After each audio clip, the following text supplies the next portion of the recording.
کسی بھی مسجد میں ختم قرآن نہیں ہو تو سب پورے محلہ والے سب کے سب گناہگار ہوگا۔ اگر کسی بھی ایک مسجد میں ختم قرآن مکمل ہو گئے تو ختم قرآن سنت مؤکدہ علی الکفایہ ہے، باقی سب کی ذمہ سے خارج ہو جائیں گے ختم قرآن۔ باقی اب سورہ تراویح پڑھو۔ اب اسی رمضان المبارک کے مہینہ میں نماز تراویح ادا کرنا یہ سنت مؤکدہ ہے۔ Thanks for watching. Don't forget to like, comment, share and subscribe to Maulana Habibullah Rouhani Official.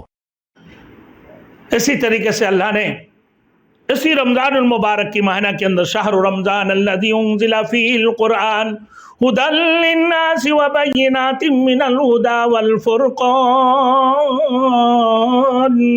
تاکہ تم گنتی پوری کرو اور تاکہ تم اللہ کی بڑائی بیان کرو جیسا کہ اس نے تمہیں ہدایت دی ہے، اللہ کی شکر بھی ادا کرو۔ الحمدللہ اللہ نے ہمیں کھانے دی، الحمدللہ اللہ نے ہمیں پینے کی عطا فرمائی، اللہ نے ہمیں صحتیابی عطا فرمایا کہ رمضان المبارک کی روزے ہم رکھتے ہیں۔ رمضان المبارک کے اندر نماز تراویح میرے دوستوں 8 رکعت 20 رکعت یہ تو اختلاف کی بات ہے لیکن رمضان المبارک کی جو تراویح ہے میرے دوستوں، دن کی روزہ فرض ہے اور رات کے قیام آپ کے لیے سنت قرار دی ہے، یعنی سنت مؤکدہ علی الکفایہ۔ اسی طریقے سے جس مسجد کے اندر ختم قرآن ہو رہا ہے، ایک محلہ کی مسجد ہے ختم قرآن، اور دوسری مسجد ہے تیسرے میں، کسی بھی مسجد میں ختم قرآن نہیں ہو تو سب پورے محلہ والے سب کے سب گناہگار ہوگا۔ اگر کسی بھی ایک مسجد میں ختم قرآن مکمل ہو گئے تو ختم قرآن سنت مؤکدہ علی الکفایہ ہے، باقی سب کی ذمہ سے خارج ہو جائیں گے ختم قرآن۔ باقی اب سورہ تراویح پڑھو۔ اب اسی رمضان المبارک کے مہینہ میں نماز تراویح ادا کرنا یہ سنت مؤکدہ ہے، تاکہ تم اطاعت کرو، فرزگاری اختیار کرو، تقوی اختیار کرنے کے لیے کہ بھائی دن کو روزہ رکھو اور رات کو نماز تراویح ادا کرو۔ اب یہ نماز تراویح 20 رکعت ہے یا 8 رکعت ہے، انشاءاللہ اس کی بعد میں اس کے بارے میں بتاؤں گا۔ بات تو یہی ہے کہ بھائی نماز تراویح ہے، نماز تراویح پڑھنا ہے، ایک ختم قرآن ہو یہ سورہ تراویح ہو، یہ 10 سورتوں سے اب نماز تراویح پڑھ لو، 3 بندہ مل کے پڑھو، 4 بندہ مل کے پڑھو، 10 بندہ مل کے پڑھو، پورا مسجد مل کے بھائی ختم قرآن پڑھ لو، اور نہیں تمہارے پاس ہمت ہے تم سورہ تراویح پڑھ لو، 10 بندہ مل کے سورہ تراویح پڑھ لو، کیونکہ اللہ نے جب فرمایا فاتقوا اللہ ما استطعتم کہ تم اللہ کو ڈرو جتنی تمہارے پاس طاقت ہے۔ نماز کھڑے ہو کر نہیں پڑھ سکتے ہو تو بیٹھ کر پڑھو، نماز بیٹھ کر نہیں پڑھ سکتے ہو تو لیٹ کر پڑھو، اور تراویح کی نماز تم پڑھنا تمہارے یہ سنت مؤکدہ ہے، اطاعت کرنا۔ اگر تم نماز تراویح بھائی 20 رکعت نہیں پڑھ سکتے ہو، بھائی 8 رکعت پڑھ لی، ادا ہو گئے، اس میں اختلافات ہے، اب 20 رکعت پڑھو میرے دوستوں، ختم قرآن پڑھو یا پھر سورہ تراویح 10 سورتوں سے پڑھ لو، مگر نماز لازماً پڑھو، یہ سنت مؤکدہ ہے۔ لیکن بعض لوگ کہتے ہیں کہ جس نے تراویح نہیں پڑھا اس کا روزہ بھی نہیں ہوا، نہیں، روزہ کی ساتھ نماز تراویح کی کوئی تعلق نہیں ہے، روزہ فرض ہے اور صلاۃ التراویح یہ سنت مؤکدہ علی الکفایہ ہے۔ آپ اگر روزہ رکھے ہیں تراویح نہیں پڑھ پائے، آپ کی استطاعت نہیں ہے، طاقت نہیں ہے آپ کھڑے ہو کر ختم قرآن پڑھنے کا، تو آپ 10 سورتوں سے پڑھ لیں۔ اگر آپ 10 سورتوں سے نہیں پڑھ پا رہے تو آپ جو ہے میرے دوستو بیٹھ کر نماز تراویح ادا کر لو، بیٹھ کے نہیں تو لیٹ کر ادا کر لو، لیکن سنت مؤکدہ علی الکفایہ۔ اللہ اپنے کسی بندے کے اوپر مشقت نہیں چاہتا ہے، آسانی چاہتا ہے، اللہ کسی کو مشکل میں نہیں ڈالتا ہے، اللہ رب العزت آسانی چاہتا ہے۔ تو انسان اپنے استعداد کے مطابق اللہ کو ڈرے،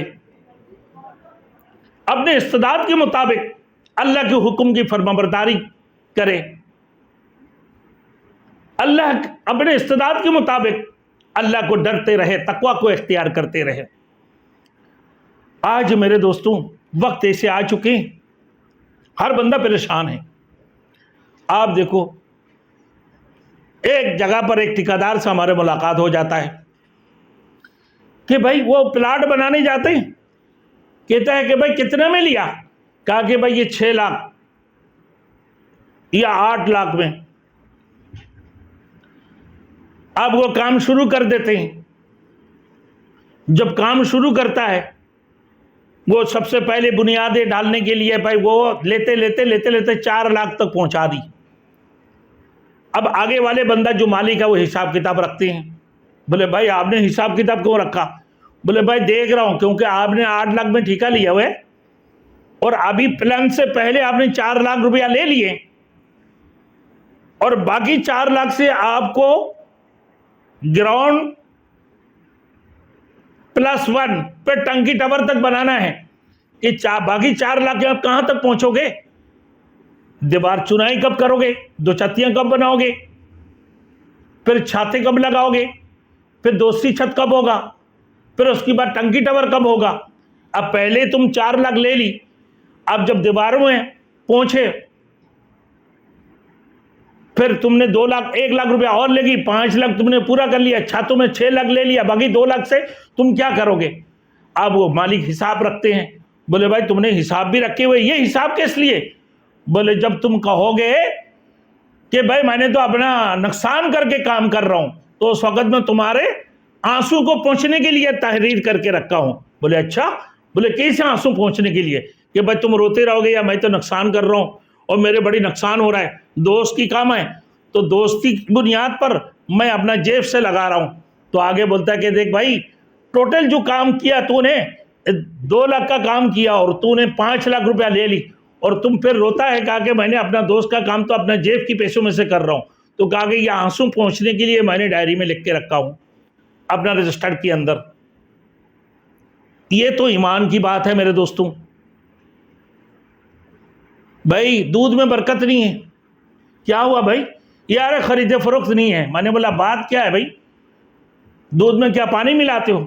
یا نہیں ہے بھائی، پانی میں دودھ ملا دیتا ہوں۔ پانی رکھے ہوئے ٹب کے اندر یا بالٹی میں، اس میں پورا دودھ کو کالٹی کر دی، 2 کلو پانی بھی ملا دیا اور 10 لیٹر کے اندر کتنا ہو گئے بھائی؟ 12 لیٹر۔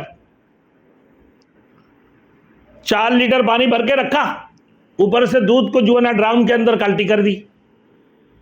کیا ہوگی آپ بھائی؟ 16 لیٹر دودھ ہو گئی، 4 لیٹر پانی ہو گئی۔ تو کہ دودھ میں پانی نہیں ملاتا ہوں، پانی میں دودھ ملا دیا۔ اب وہ قسم کھا رہا ہے، بولے بھائی دودھ میں پانی ملا دو۔ بولے اللہ کی قسم، اللہ کی قسم، رب کی قسم، لا الہ الا اللہ محمد رسول اللہ کہہ دیا اس نے۔ بولے یار تم نے دودھ میں پانی نہیں ملا تو؟ بولے اللہ کی قسم دودھ میں پانی نہیں ملایا، خالص دودھ ہے، خالص۔ کہ بولے دودھ میں پانی نہیں ملایا؟ بولے نہیں بھائی پانی میں دودھ ملا دیا، پانی میں دودھ ملایا۔ یہ تو ایمانداری ہے میرے دوستوں، یہی ایمانداری چل رہا ہے۔